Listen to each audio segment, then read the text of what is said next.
Здравствуйте, товарищи. And I'm getting a ton of messages and emails and everything else of people asking me what I thought about this year's E3. So I'll give you the good old E3 vlog. And I thought it was great. I thought it was fantastic and easily the best show in years in terms of E3. Probably, ever since the new sort of generation of consoles came out, this has probably been the best E3. And, everyone had, fantastic products and fantastic games to show off. Personally, I think the best games were games that are on, like, all the platforms. Games like Dead Space 2, like, Marvel vs. Capcom, like, it's very cool. Rage looks awesome. Fallout New Vegas looks awesome. The best games were the ones that were on all platforms, in my opinion at least. And then there's the only real like PC-centric game that I saw that I was excited about was Civilization 5, and we'll talk a little bit about Civilization 5 later. But very good good show. But if I were to actually say which one of Nintendo, Sony, and Microsoft had the best show, I gotta go with Nintendo. Nintendo's show was absolutely fantastic. The way I see it is like suddenly Nintendo comes out on the scene with the Wii. They snatch up this sort of casual market. This huge mass market of gamers that haven't really touched a game and played a game in ever, and just open up this huge segment of the market that most companies didn't realize existed, made a ton of money, and then Sony and Microsoft say, hey, look, Nintendo made this huge whack of cash going for this casual market. Let's invent our own motion controllers, and we'll go for there too. So they spend a lot of their press conferences talking about their motion controllers and everything that's coming out, and then Nintendo says, hey, Sony and Microsoft were fighting for this hardcore segment. Now they're kind of moving their forces off to go for this casual segment that we've already got locked down. Let's go for the hardcore. And suddenly Nintendo switches up their game plan, and it was ingenious and it was awesome. And they just had fantastic looking game after fantastic looking game. I mean, they unleashed the new Zelda, which looks fantastic. New Donkey Kong, which I'm totally excited for. 3DS looks fantastic. It was great. It was awesome. And both, like I said, both Microsoft and Sony had some cool stuff too. Surprisingly excited about Halo Reach.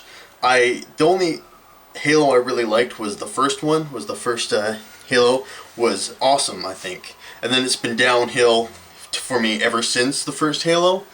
But and then Halo 3 was really mediocre, I think. It was really not very good.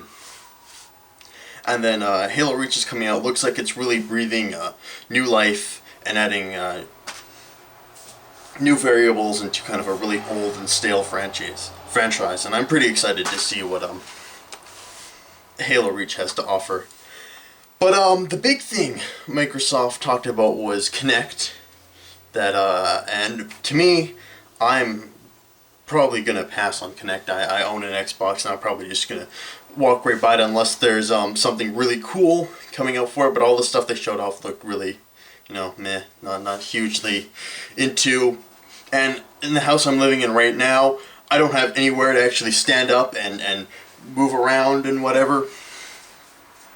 And apparently they're saying that the camera's not optimized to play sitting down or something, which I think could be a huge issue if they're not going to make it so you can use this camera while sitting down. Because to me, the coolest things about Kinect would be, things that enhance games, not be the game itself. Kind of stuff like, the classic stuff like if you duck in a first-person shooter, you actually duck, or like, or in a racing game and you look this way or whatever, and your head is kind of like in the car, and when you look, you can, see different things in the vehicle. Kind of stuff like that. I actually thought what would be cool, tell me if this is weird, that something cool would be to use Kinect voice commands to change weapons. Because I always found changing weapons to be a little bit awkward. but just so I could like shout out something, shout out a weapon and then have it automatically change to that on the fly, I think would be awesome. That's just me. I think in weird ways, but I don't know. At where it stands with Kinect, not really, looking too forward to it. The only thing that looked vaguely cool to me was that kind of Star Wars demo that they showed off. Also, kind of wondering with Kinect if you can apparently it kind of reads your skeleton, but is also kind of wondering if it would read like inanimate objects. Like you say, like in that Star Wars game, he was like kind of like swinging around without anything, and I was kind of wondering if Kinect or whatever, you could just pick up a stick, and the camera would read the stick and put it in, like into the game, and that would be your sword or your lightsaber or whatever. Just pick up the any old stick, and it would read it and put it in the game. Because I think like stuff like that would be cool.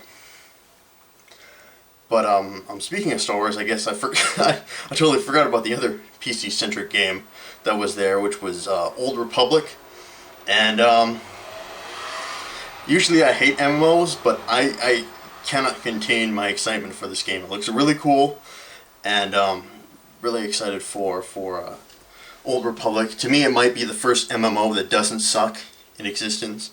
So I'm keen to see how that develops. But anyway, talk briefly about Sony. Not really a big Sony guy. Don't own a PlayStation 3 because I always had a friend with a PlayStation 3. If there's any cool game that I really wanted to try, I would just borrow his PlayStation 3 and he would borrow my Xbox, and he'd exchange for a little bit, and I would check out some PlayStation 3 games and he'd check out some Xbox games.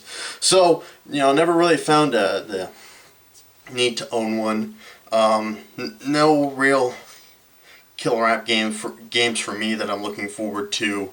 Talking about the Move. The Move is basically a Wiimote or whatever, and I mean, I think it's cool that they're using the kind of stuff, like I said, they're using it to like augment games. It's not the whole core of the game, and some of the stuff they're doing looks really cool. Just not worth the $50 price point for me, and I think it's going to fail because the reason why the Wiimote succeeded is because you basically have to use it. It's connected to every single game. You have to use this. Move, not connected to every single game, not really going to be supported. I don't think it's going to do very well personally. Whew. Okay, last thing I really want to talk about out of that is Civilization 5. It was announced before E3, but I think it looks really cool. I'm really excited for Civilization 5, being a huge Civ fan myself. But people are really upset about the fact that there's no stacking in the game. Like, you can't stack units on top of one another. And personally, I think that's cool that they did that they're really kind of evolving the battle system, because Civilization is awesome, but the battle system was always the most boring part about it. You just kind of build like huge super stacks of units and just ram them into each other, and then eventually the dust would settle and somebody would win. With here, you can't stack units, so you have to put them in battle deployments, and you can your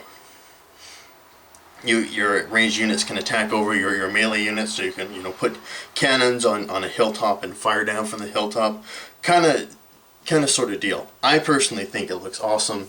I'm really happy that they're taking that step in evolving the gameplay.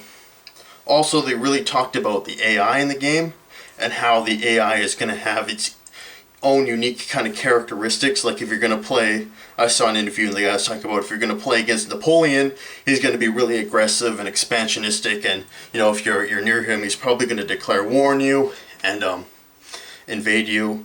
And I wonder if Gandhi's going to be the same way, because in Civilization 4, I think I've said this before, but Gandhi was a dick. He was an asshole, man. Like, whenever you were next to Gandhi, he would always declare war on you. He would always backstab you and invade you. It was bizarre. Yeah, man, Gandhi was an asshole in Civ 4. Hopefully he'll be better this time. Also hoping that Joseph Stalin will again be a leader in Civ 5. But other than that, I don't think I've got any more to talk about. I've said as much as I possibly can in 10 minutes. Really, great show for gamers, something for everybody, and I think everyone can be excited about the future of gaming after watching E3, and no matter what console or system you own, there's something cool coming down the pipeline for you, and something that you all can get excited about. So, that's my thoughts on E3. Thank you guys for watching. It's been Joseph with Stalin, signing off for now. And before you guys leave, just make sure you add me on Facebook. I was trying to get as many friends as I can, and if you haven't done that yet, please do. It would be awesome. Anyway, you guys take care.